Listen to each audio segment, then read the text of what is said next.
Making of modern India എന്ന പേപ്പറിലെ second chapter socio religious reform movements ആണ് ഇന്നെടുക്കാൻ പോകുന്നത്. ഇന്ത്യയിൽ 19-ാം നൂറ്റാണ്ടിലാണ് സാമൂഹിക മതപരമായിട്ടുള്ള പ്രസ്ഥാനങ്ങൾ ഉയർന്നു വരുന്നത്. 19-ാം നൂറ്റാണ്ടിൻ്റെ ആദ്യ പകുതിയിൽ ഇന്ത്യയിൽ സമൂഹം ജാതീയവും അധംപതിച്ചതുമായിട്ടുള്ളൊരു സമൂഹമായിരുന്നു. ഈ കാലഘട്ടത്തിൽ തന്നെയാണ് ബ്രിട്ടീഷുകാർ ഇന്ത്യയിലോട്ട് വരുന്നത്. ബ്രിട്ടീഷുകാർ ഇംഗ്ലീഷ് ഭാഷയും അതുപോലെ തന്നെ ചില ആധുനിക ആശയങ്ങളും അവതരിപ്പിച്ചു. സ്വാതന്ത്ര്യം, സമത്വം, സാഹോദര്യം, ജനാധിപത്യം, നീതി എന്നീ ആശയങ്ങളെല്ലാം അവതരിപ്പിച്ചു. ഇത് ഇന്ത്യയിലെ വിദ്യാസമ്പന്നരായ യുവാക്കളിൽ വലിയ സ്വാധീനം ചെലുത്തിയിരുന്നു. ഈ പ്രസ്ഥാനങ്ങൾ ഇന്ത്യൻ സമൂഹത്തെ ആധുനികവൽക്കരിക്കുന്നതിന് പ്രധാന പങ്കുവഹിച്ചു. സാമൂഹിക പരിഷ്കരണങ്ങളും സാംസ്കാരിക നവോത്ഥാനങ്ങളുമെല്ലാം ഇന്ത്യയിൽ ഉയർന്നു വരുന്നത് 19-ാം നൂറ്റാണ്ടിലാണ്. അപ്പോൾ ബ്രിട്ടീഷുകാർ ഇന്ത്യയിൽ ആരംഭിച്ച ഇംഗ്ലീഷ് വിദ്യാഭ്യാസവും അതുപോലെ തന്നെ പുതിയ ആശയങ്ങളുമാണ് ഇന്ത്യയിൽ ഉയർന്നു വന്ന നവോത്ഥാന പ്രസ്ഥാനത്തിൻ്റെ പ്രധാനപ്പെട്ട കാരണം എന്ന് പറയുന്നത്. ഇന്ത്യയിലെ പ്രധാനപ്പെട്ട സാമൂഹിക പരിഷ്കർത്താവായിട്ടുള്ള രാജാറാം മോഹൻ റോയിയെക്കുറിച്ച് നോക്കാം. ബംഗാളിലെ രാധാനഗറിൽ 1772 മെയ് മാസത്തിലാണ് രാജാറാം മോഹൻ റോയ് ജനിക്കുന്നത്. ഒരു സാധാരണ ബ്രാഹ്മണ കുടുംബത്തിലാണ് അദ്ദേഹത്തിൻ്റെ ജനനം. റാം മോഹൻ റോയ്ക്ക് രാജ എന്ന പേരു നൽകിയത് അക്ബർ ഷാ രണ്ടാമനാണ്. ആധുനിക ഇന്ത്യയുടെ പിതാവ് എന്നും ഇന്ത്യൻ ദേശീയ പത്രപ്രവർത്തനത്തിൻ്റെ സ്ഥാപകനെന്നും അദ്ദേഹം അറിയപ്പെടുന്നു. ഇന്ത്യൻ നവോത്ഥാനത്തിൻ്റെ പിതാവ് എന്ന് രാജാറാം മോഹൻ റോയിയെ ആദ്യമായി വിശേഷിപ്പിച്ചത് രവീന്ദ്രനാഥ ടാഗോറാണ്. അപ്പോൾ രാജാറാം മോഹൻ റോയ് 1772 മെയ് മാസത്തിൽ ബംഗാളിലെ രാധാനഗറിൽ ഒരു സാധാരണ ബ്രാഹ്മണ കുടുംബത്തിൽ ജനിച്ചു. അക്ബർ ഷാ രണ്ടാമനാണ് രാജ എന്ന പേര് നൽകിയത്. ആധുനിക ഇന്ത്യയുടെ പിതാവ്, ഇന്ത്യൻ നവോത്ഥാനത്തിൻ്റെ പിതാവ്, ഇന്ത്യൻ ദേശീയ പത്രപ്രവർത്തനത്തിൻ്റെ സ്ഥാപകൻ എന്നീ പേരുകളിലും അദ്ദേഹം അറിയപ്പെട്ടു. ഇന്ത്യൻ നവോത്ഥാനത്തിൻ്റെ പിതാവ് എന്ന് അദ്ദേഹത്തെ വിശേഷിപ്പിച്ചത് രവീന്ദ്രനാഥ ടാഗോറാണ്. ഹിന്ദുമത പ്രമാണങ്ങളിലെ ഏകദൈവ തത്വം പ്രചരിപ്പിക്കുന്നതിൻ്റെ ഭാഗമായി 1815 അദ്ദേഹം ആത്മീയ സഭയ്ക്ക് രൂപം നൽകി. അദ്ദേഹത്തിൻ്റെ മറ്റൊരു പ്രധാന സംഭാവനയാണ് ബ്രഹ്മ സമാജം. 1828 ബ്രഹ്മസഭ രൂപീകരിച്ചു. ഇത് പിന്നീട് 1830 ബ്രഹ്മസമാജം എന്ന പേരിൽ അറിയപ്പെട്ടു. ബ്രഹ്മസമാജത്തിൻ്റെ പ്രധാനപ്പെട്ട ലക്ഷ്യങ്ങൾ ഹിന്ദുമതത്തെ പരിഷ്കരിക്കുക എന്നതാണ്.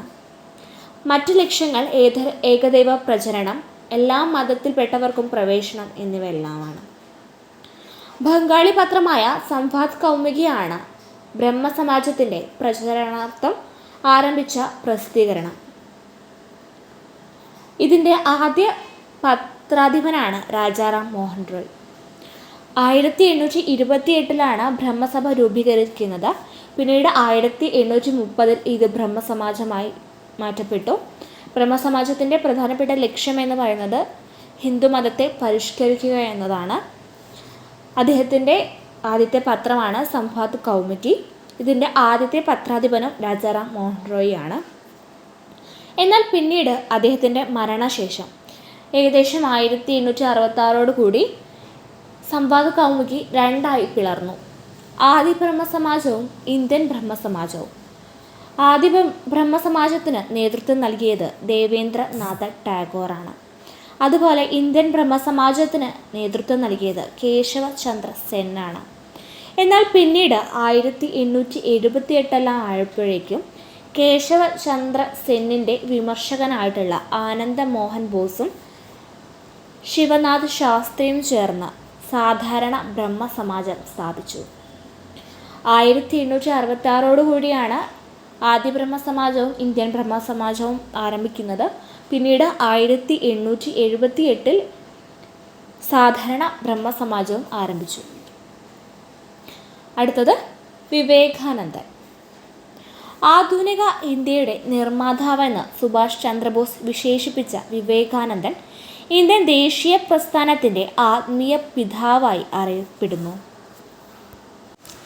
രാജ്യസ്നേഹിയായ പുരോഹിതൻ, ഹിന്ദു മതത്തിൻ്റെ ചുഴലിക്കാറ്റ് എന്നീ പേരുകളിൽ അറിയപ്പെടുന്ന വിവേകാനന്ദൻ 1863 ജനുവരി 12 ബംഗാളിലെ സിംല എന്ന പട്ടണത്തിലാണ് ജനിച്ചത്.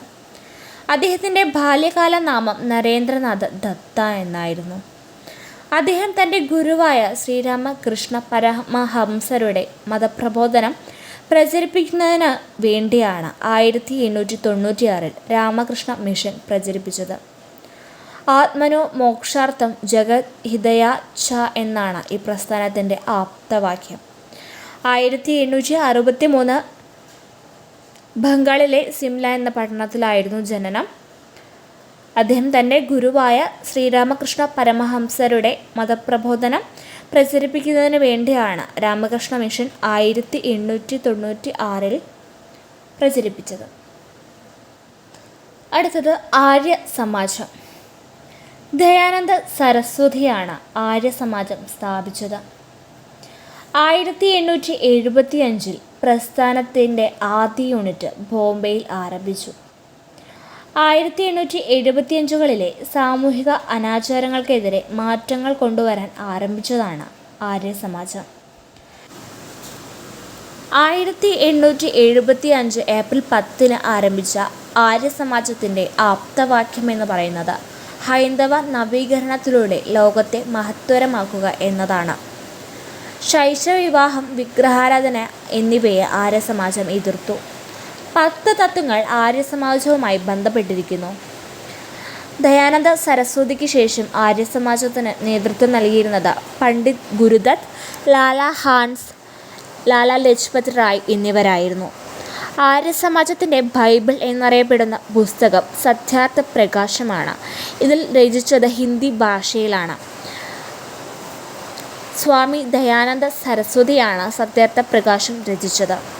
അടുത്തത് തിയോസഫിക്കൽ സൊസൈറ്റി. മറ്റൊരു പ്രധാനപ്പെട്ട സോഷ്യോ റിലീജിയസ് റിഫോം മൂവ്മെൻറ്റ്സിൻ്റാണ് തിയോസഫിക്കൽ സൊസൈറ്റി.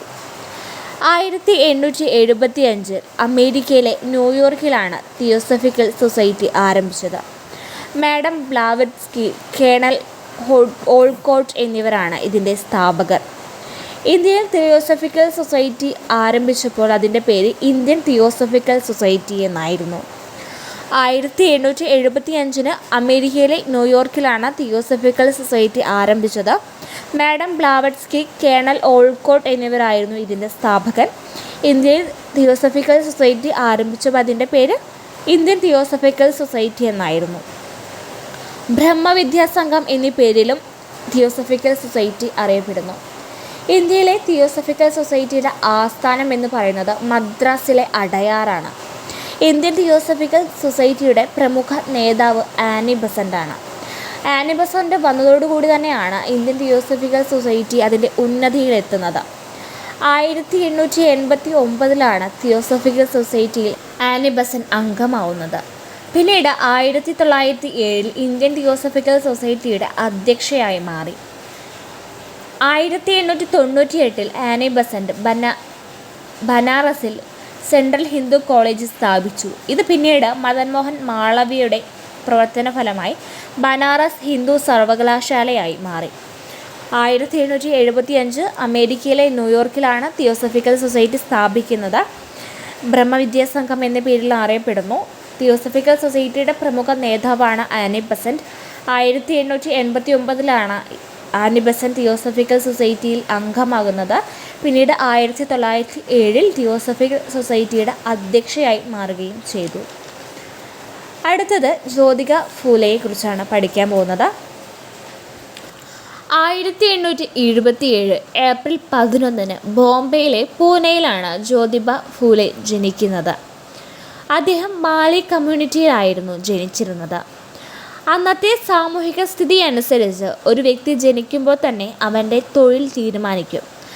അതായത് ആ കുട്ടി ഏത് കമ്മ്യൂണിറ്റിയിലാണോ ജനിച്ചിട്ടുള്ളത് ആ കമ്മ്യൂണിറ്റിയിലുള്ളവർ പരമ്പരാഗതമായി ചെയ്യുന്ന തൊഴിലുണ്ട്, അതുതന്നെയായിരിക്കും ആ കുട്ടിയും ചെയ്യുന്നത്. അപ്പം മാലി കമ്മ്യൂണിറ്റിയിലുള്ള ജനങ്ങൾ പൊതുവെ ചെയ്തിരുന്ന തൊഴിലെന്ന് പറയുന്നത് പൂവിൻ്റെയും പച്ചക്കറിയുടെയും കൃഷിയായിരുന്നു.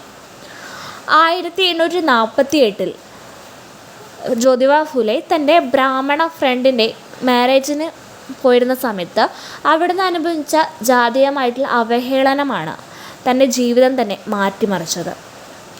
ജാതീയമായ അനീതിക്കെതിരെ പോരാടാൻ തീരുമാനിച്ചതും ഈയൊരു സന്ദർഭത്തിൽ നിന്നാണ്. 1848 ഭാര്യ സാവിത്രിബായിയുമായി ചേർന്ന് അദ്ദേഹം പൂനെയിൽ ഗേൾസിന് വേണ്ടി ഒരു സ്കൂൾ സ്ഥാപിച്ചു. ഇന്ത്യയിൽ തന്നെ ആദ്യമായി ഒരു വ്യക്തി ഇങ്ങനെ വിദ്യാഭ്യാസ സ്ഥാപനം സ്ഥാപിക്കുന്നത് ഇതാദ്യമായാണ്. 1873 സത്യശോധൻ സമാജ് സ്ഥാപിച്ചു. സോഷ്യൽ സർവീസ്, വുമൺ, അതുപോലെ തന്നെ ലോവർ കാസ്റ്റിലുള്ളവരുടെയും എഡ്യൂക്കേഷനാണ് സത്യശോധൻ സമാജിൻ്റെ ലക്ഷ്യമെന്ന് പറയുന്നത്. 1873 സ്ഥാപിച്ച സത്യശോധൻ സമാജിൻ്റെ ലക്ഷ്യമെന്ന് പറയുന്നത് വുമൻസിൻ്റെയും അതുപോലെ തന്നെ ലോവർ കാസ്റ്റ് പീപ്പിൾസിൻ്റെയും എഡ്യൂക്കേഷൻ അതുപോലെ തന്നെ സോഷ്യൽ സർവീസുമായിരുന്നു. അദ്ദേഹത്തിൻ്റെ പ്രധാനപ്പെട്ട വർക്കുകളാണ് ഗുലാംഗിരി, അതുപോലെ തന്നെ സാർവജനിക് സത്യധർമ്മ എന്നത്. മഹാരാഷ്ട്രയിൽ വിഡോ റീമാരേജിന് നേതൃത്വം നൽകിയതും ജ്യോതിബ ഫുലെ ആയിരുന്നു. കാസ്റ്റ് സിസ്റ്റത്തിന് പുറത്തുള്ളവരെ ദളിത് എന്ന് ആദ്യമായി വിളിച്ചത് ജ്യോതിബ ഫുലെയാണ്. അദ്ദേഹത്തിൻ്റെ പ്രവർത്തനത്തിൽ ആകൃഷ്ടനായ ഇതൾറാവു കൃഷ്ണജി അദ്ദേഹത്തെ മഹാത്മാ എന്ന് വിളിച്ചു. 1890 നവംബർ 28 അദ്ദേഹത്തിൻ്റെ മരണം. ബോംബെയിലെ പൂനെയിൽ തന്നെയായിരുന്നു അദ്ദേഹത്തിൻ്റെ മരണം. അടുത്തത് സയ്യിദ് അഹമ്മദ് ഖാൻ, അലിഗർഹ് മൂവ്മെൻറ്റ്.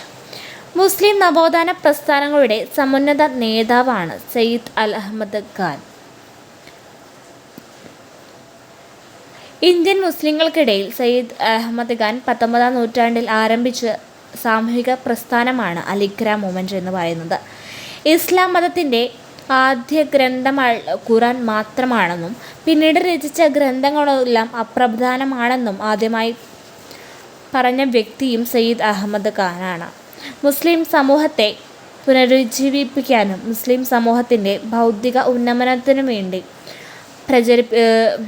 പ്രവർത്തിച്ച പ്രധാന സാമൂഹിക പരിഷ്കർത്താവാണ് സയ്യിദ് അഹമ്മദ് ഖാൻ. ഇംഗ്ലീഷ് വിദ്യാഭ്യാസം മുസ്ലിം വിഭാഗത്തിൻ്റെ ഉന്നമനത്തിന് ഏറ്റവും പ്രധാനമാണെന്ന് ആദ്യമായി കണ്ടെത്തിയ പരിഷ്കർത്താവാണ് ഇദ്ദേഹം. അദ്ദേഹത്തിൻ്റെ പ്രധാനപ്പെട്ട മറ്റൊരു ലക്ഷ്യമായിരുന്നു മുസ്ലിം സമുദായത്തിനും സർക്കാരിനുമിടയിൽ വിശ്വാസബോധം വളർത്തിയെടുക്കുക എന്നത്. മുസ്ലിം നവോത്ഥാന പ്രസ്ഥാനങ്ങളുടെ സമുന്നത നേതാവായിട്ടുള്ള സയ്യിദ് അഹമ്മദ് ഖാൻ പ്രധാനമായും ലക്ഷ്യമിട്ടത് മുസ്ലിങ്ങളുടെ ഉന്നമനമാണ്.